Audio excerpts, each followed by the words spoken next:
Dicono che la linea che divide il bene dal male sia sottile, talmente sottile da diventare incerta. Amore o controllo, conflitto o violenza, colpa mia o colpa sua.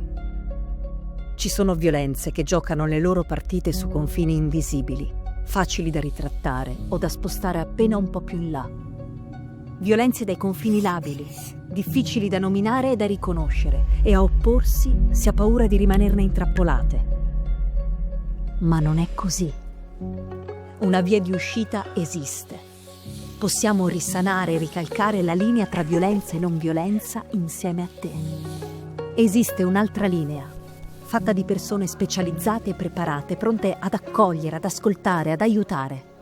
Un canale gratuito per chi non è sicura della propria vita, per i propri figli, di ciò che sta vivendo. Persino per chi non è sicura di non essere sicura.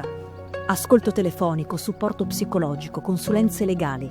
Perché le storie sono tante e non esiste un'unica strada da percorrere. Così come non esiste un unico profilo della donna vittima di violenza.